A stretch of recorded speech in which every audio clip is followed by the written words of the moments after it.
오늘은 이 또한 지나가리라 라는 제목으로 함께 말씀을 나눕니다.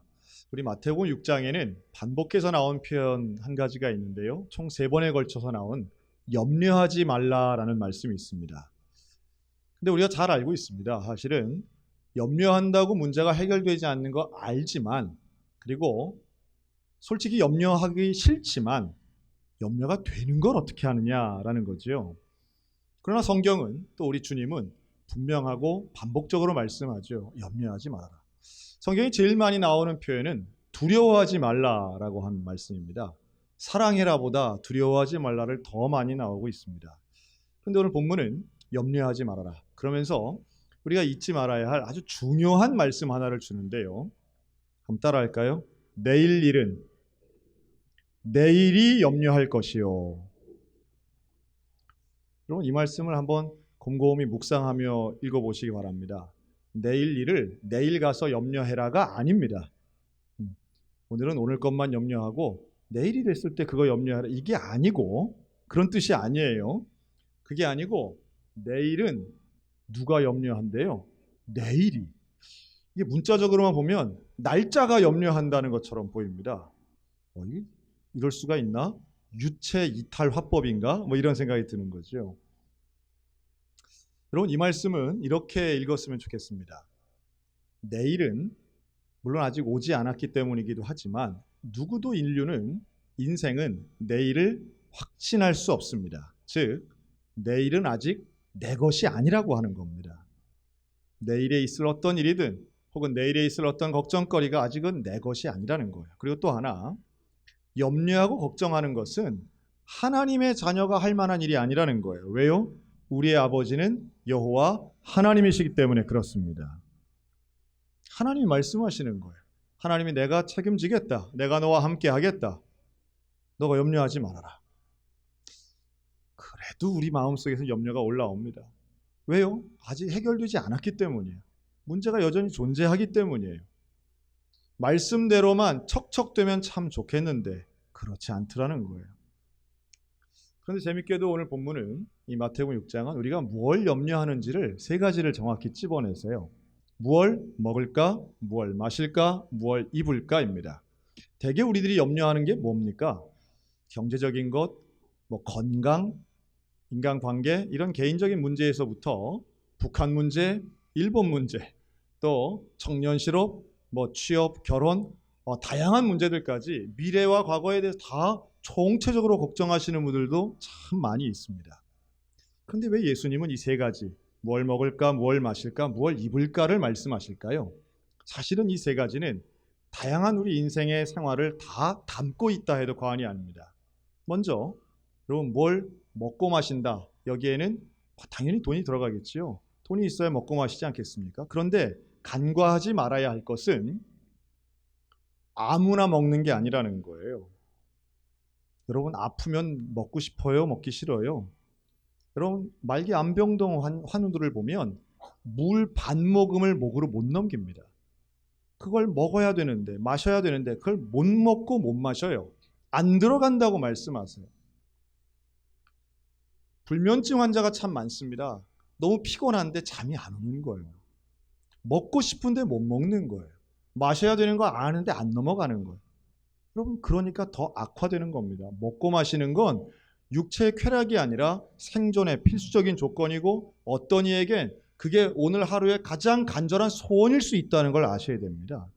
먹고 마시고 입는 것은 생존만 아니라 우리의 일상의 삶에 대부분에 관여되어 있는 문제들입니다. 그런데 예수님 분명히 말씀하세요. 그런 거 가지고 염려하지 말라고 말씀합니다. 내 자녀인 너희들은, 나를 믿는 너희들은 염려를 위해서 창조된 그런 존재가 아니라는 거예요. 다른 거룩하고 영광된 일을 위해서 창조된 존재이지, 염려하고 걱정하며 살라고 이 땅에 있는 존재가 아니라는 거예요. 그러면서 또 하나, 우리의 걱정거리에 대해 이렇게 말씀하세요. 한날의 괴로움은 그날로 족하니라. 한날의 괴로움이 그날로 족하답니다. 놀라운 말씀이라고 저는 생각이 듭니다. 한번 따라 하실까요? 모든 고난은 끝이 있습니다. 여러분, 이 땅에 존재하는 어떤 종류의 고난이라 할지라도 끝이 있는 줄로 믿습니다. 마지막이 있는 거예요. 그것을 오늘 말씀은 한날이라고 표현하는 거예요. 한날의 괴로움이 족하다는 것은 반드시 끝이 있다는 거예요. 반드시 마무리가 된다는 거예요. 그리고 또 하나 중요한 게 있어요. 따라 하실까요? 어떤 문제보다도 하나님이 크십니다. 우리가 고민하고 힘들어하는 문제가 있습니다. 다양하지요. 그런데요, 그 문제가 나보다는 클 수 있을지 몰라도 하나님보다는 작다는 거예요.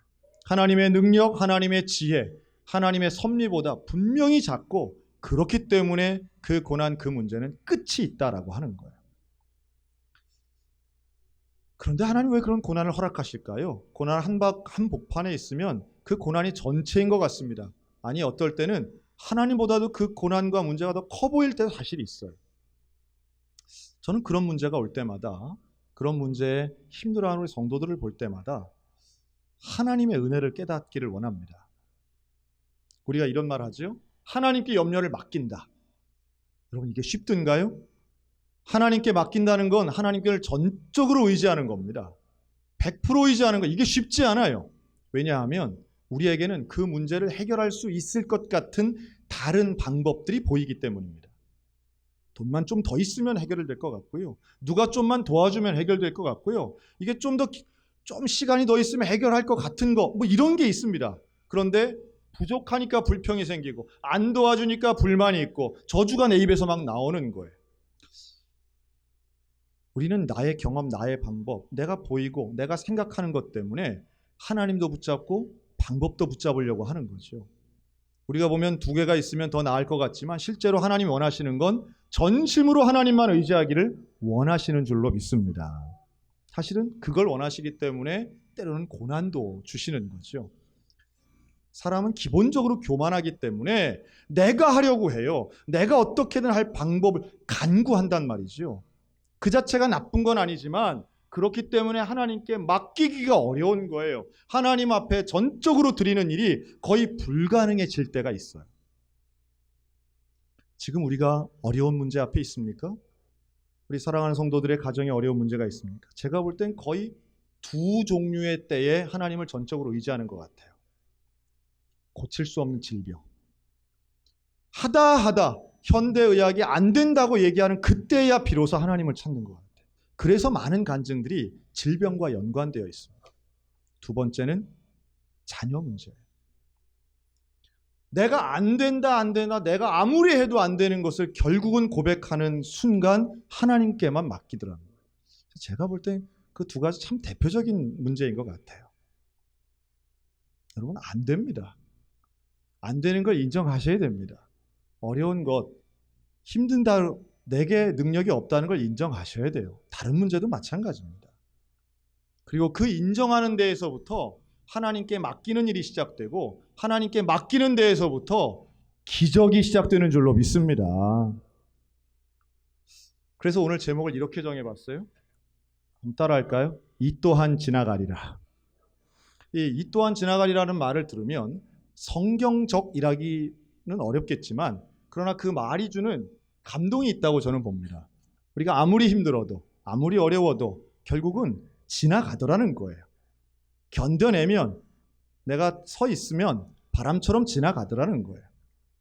오늘 주님이 우리에게 말씀하시는 예수님께 맡기고 염려하지 말고 예수님께 맡긴다는 것도 좀 비슷한 것 같죠.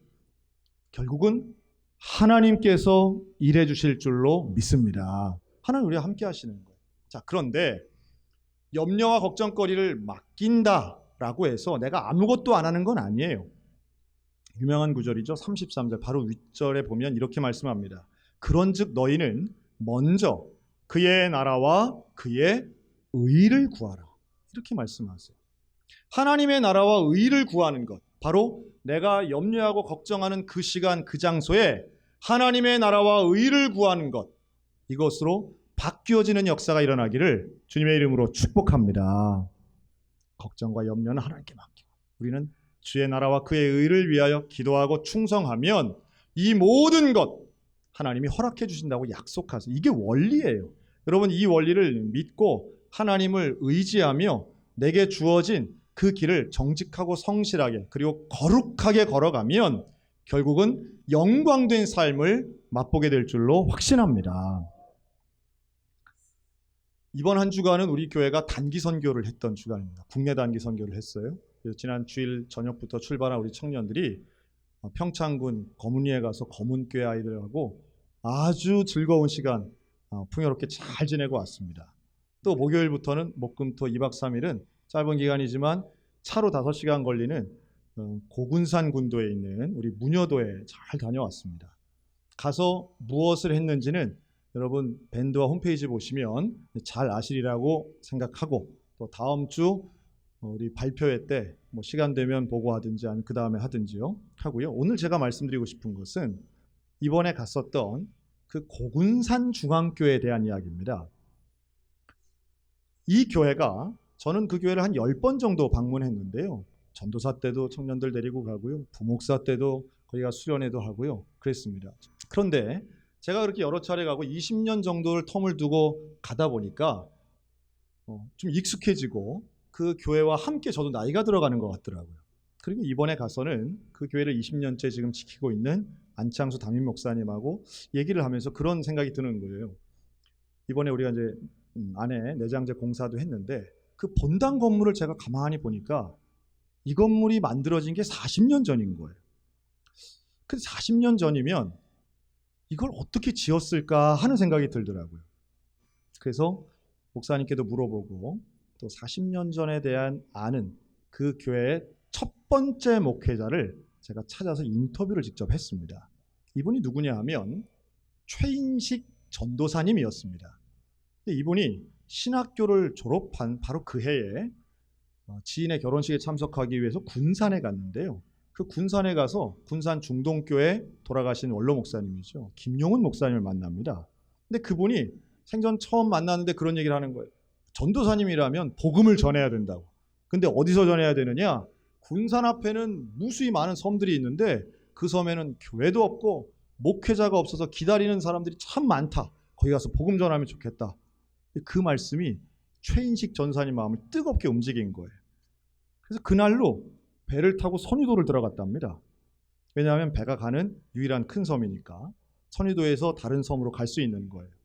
선유도에 가가지고 그 선유도 교회 권사님 만나가지고 이야기를 들은 거예요. 그러면 내가 예배당은 있는데 목회자가 없는 곳에 가서 내가 교회를 회복시켜야 되겠다. 이런 마음을 가지고, 근데 그 섬을 어떻게 가나 하고 이제 선착장에 혼자 나와 서 있는데 그냥 어부 한 분이 자기 배를 타고 지나가던 어부가 총각 어디가? 타게 그러더래요. 타게 그러더래요. 어디 간다 온다 말도 없이 타게 해서 그리고 탔대요.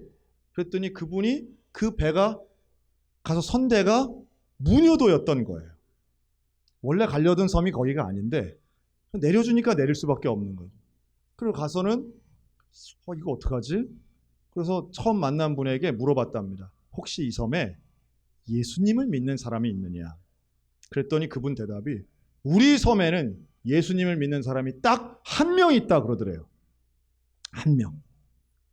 그래서 그분 좀 가르쳐 다오. 그래서 가가지고 그분을 만났다는 거예요. 만났더니 이 섬에는 예배당도 없고 목회자도 없고 오로지 이 여자분 혼자 성도 하나가 계신 거예요.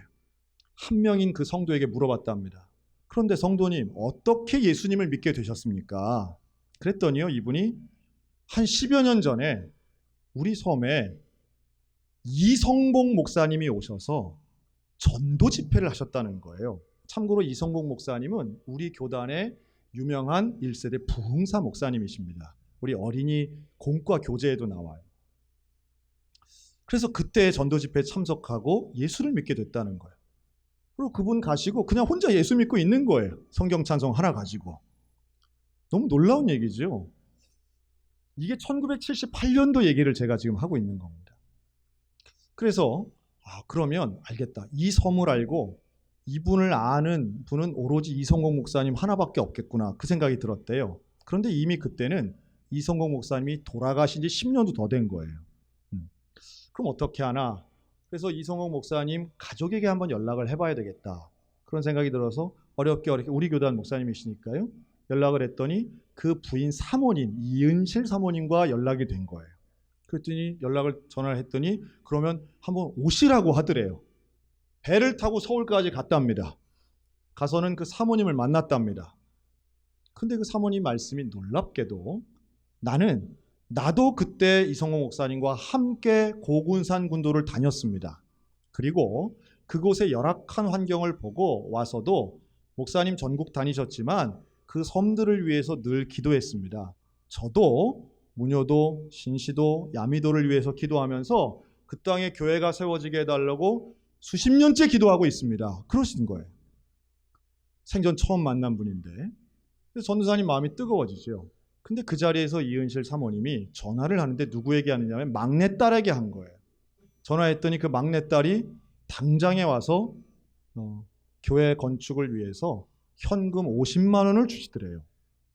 물론 50만 원이 작은 돈은 아닙니다. 이게 당시에 짜장면 값과 비교했을 때 제가 그 계산을 한번 해봤어요. 이게 얼마나 될까? 그랬더니 600만 원은 좀 안 되고 한 500만 원 조금 넘는 정도의 액수가 되겠더라고요. 그러니 작은 돈은 아니지만 건물을 짓기는 사실은 부족한 돈이죠.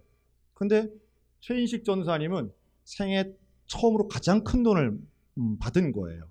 하나님 앞에 내려오면서 울면서 내려왔다 그러죠. 하나님, 나는 아무것도 없고 나는 돈도 없고 자재도 없고 사람도 없는데 그저 하나님만 바라보고 왔는데 세상에 이런 헌금을 제가 받았습니다. 하나님, 이거 가지고 전적으로 나는 예배당 짓겠습니다. 그리고 왔다는 거예요. 그리고 와서는 돈을 아끼기 위해서 벽돌을 만들어야 되겠다 생각을 했다 그러죠. 그래서 벽돌을 자기가 아는 뭐 친구들 다 불러가지고 자원봉사처럼 다 불러가지고 그 섬에 있는 뻘흙을 가지고 그 벽돌을 만들었답니다. 2,000장을 만들었는데 뻘흙은 안에 조개 들어가고 조개 껍질 들어가고 이래서 원래 그런 거 갖고 만들면 안 되는데 했더니 1,000장이 그냥 부스러지더래요. 그래서 그나마 상태 좋은 걸로 이렇게 벽을 한번 쌌는데 그걸로 집을 졌다가는 죽겠더래요. 그래서 하나님께 기도했다 합니다. 하나님, 제대로 된 벽돌이 있어야 되겠습니다. 그런데 왜 벽돌을 찍을 생각을 했냐 하면 사는 것도 돈이 들지만 벽돌을 섬까지 가져오려면 배를 태워야 될 거 아니에요. 네. 그 비용이 너무너무 큰 거예요. 이걸 어떻게 하나 기도했다 합니다. 근데 그때쯤 이미 이제 군산 중동교회에서도 이거 어떻게 좀 돕자 하는 생각이 있었고, 그러다가 이리 삼광교회라는 교회가 있는데요. 그 교회와 연결됐는데 그 교회 집사님이 벽돌 공장 사장님이었던 거예요. 그러면서 제일 좋은 벽돌은 좀 못 줘도 우리 공장에서 조금 고아래 좀 낮은 급의 벽돌은 내가 드릴 수 있습니다. 그래가지고 벽돌뿐 아니라 몰타르라든가 모래까지도 다 해서 배에다 실어서 문효도까지 오게 된 거예요. 기적 같은 일이죠. 너무너무 감사해가지고 하나님 감사합니다. 이렇게 주시다니요. 그런데 이제 마지막 세 번째 문제가 생겼어요. 벽돌과 모래 몰타르를 그 배에다 내리긴 내렸는데 그 섬은 차가 없어요. 차가 없는 거예요. 리아카도 한 대 없어요. 그런데 그냥 혼자라도 세워라 내워라 하면 되는데 이게 항만이다 보니까 배를 대는 곳이다 보니까 여기다가 몇 날 며칠을 둘 수가 없는 거예요. 상황이. 그리고 이게 또 비를 맞으면 이게 안 되는 거죠. 야, 큰일 났다. 이거 하루 이틀 만에 다 옮겨야 되는데 이거 어떡하나. 하나님 도와주세요. 하나님. 그러니까 하나님만 바라보는 거예요. 그리고선 누구든지 붙잡고 나 좀 도와달라고 얘기를 한 거죠. 근데 그때 누가 이 전사님을 도와줬냐 하면 김진수 선생님이라는 분이 도와주는데요. 이분은 문효도 초등학교 교장 선생님이었어요. 근데 이분이 군산교회 권사님 남편인데 불신자였어요. 부인 권사님이 낮으로 밤으로 하는 얘기가 제발 그 불쌍한 전도사님 좀 어떻게 좀 도와주라고. 밥이나 좀 해라고. 이 권사님이 그냥 맨날 얘기한 거예요. 그래서 남편 체면도 있고 한 차인데 이 교장 선생님이 뭐라고 했느냐. 수업 중지.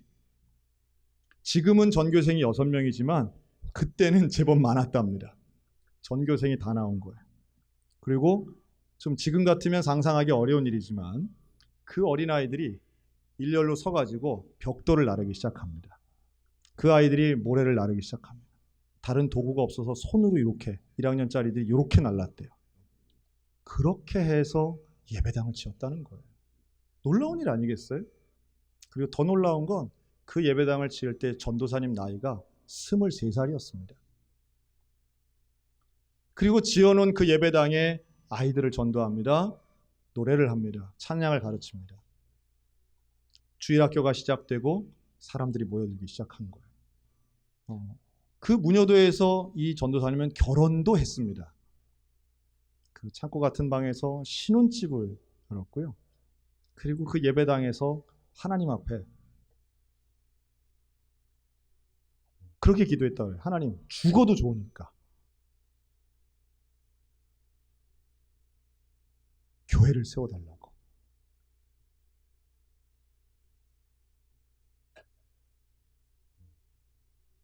그리고 예배당을 세우고요. 이분이 군목으로 가시고 군대를 제대하실 때에 하나님의 길을 열어주시는데 독일로 유학을 갑니다. 참 똑똑하신 분이죠. 그리고 35살이 되던 해에 서울신학대학의 교수로 오십니다. 유학 기간 중에도 베를린 교회를 담임하셨고요. 그리고 돌아와서는 서울신학대학에서 처음으로 가르친 제자, 그 제자가 바로 저와 현재 고군산중학교에서 20년 동안 사역하고 있는 안창수 목사님입니다. 젊은 시간에 저하고 뭐 나이 차이가 많지 않으시니까요. 아직도 은퇴 안 하셨습니다. 그리고 그 이후에도 아주 위대한 목회자들을 많이 가르치셨는데 이명식 목사님, 이철주 목사님 이런 그 시대를 대표할 만한 귀한 목회자들을 가르치신 교수님이 되셨습니다. 그러니까 생각해보면 이성공 목사님의 그 전도 집회 이후에 그 되어지는 과정 하나하나가 하나님은 한 명의 성도를 통해서도 교회를 세우시는구나. 그리고 하나님의 나라와 의를 구하는 사람 그 한 명의 진심만 있어도 하나님 기적을 이루어 가시는구나 다시 한번 봤습니다. 저는 똑같다고 봅니다. 오늘 우리에게 염려가 있고 걱정이 있고 문제가 있어도요. 하나님의 나라와 의를 구하는 사람을 하나님은 절대로 버리지 않으시고 무시하지 않으시고 외면하지 않으시는 줄로 확신합니다. 그리고 우리가 기도하면 이런 고난이라고 하는 어려움을 통해서 하나님을 전적으로 의지할 수 있는 기회가 되기만 한다면 마치 쳇바퀴 돌듯이 고난이 끊임없이 올 것 같아도요. 그런 고난을 디딤돌 삼아서 우리는 역사의 진전을 이룰 수 있다고 저는 믿습니다. 그래서 이번 우리 단기 선교팀 하고 마지막에도 그런 얘기 했습니다. 우리 아이들과 성경학교 밤늦게까지 했어요. 하여튼 가서 밤에도 막 불꽃놀이도 하고 했는데요. 이 아이들이 10년, 20년 지나면 우리 얼굴도 기억 못할 거다. 이름도 기억 못합니다. 우리들도 기억 못합니다. 하지만 하나님은 기억하시고 하나님은 이 시간, 이 순간을 기억하실 뿐만 아니라 더 큰 영광으로 이루어 가실 것이다.